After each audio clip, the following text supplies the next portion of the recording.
Tips menyimpan tempe agar tahan lama di dalam kulkas.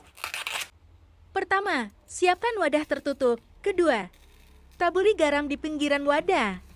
Lalu masukkan tempenya. Tutup rapat. Tempe siap disimpan di dalam kulkas.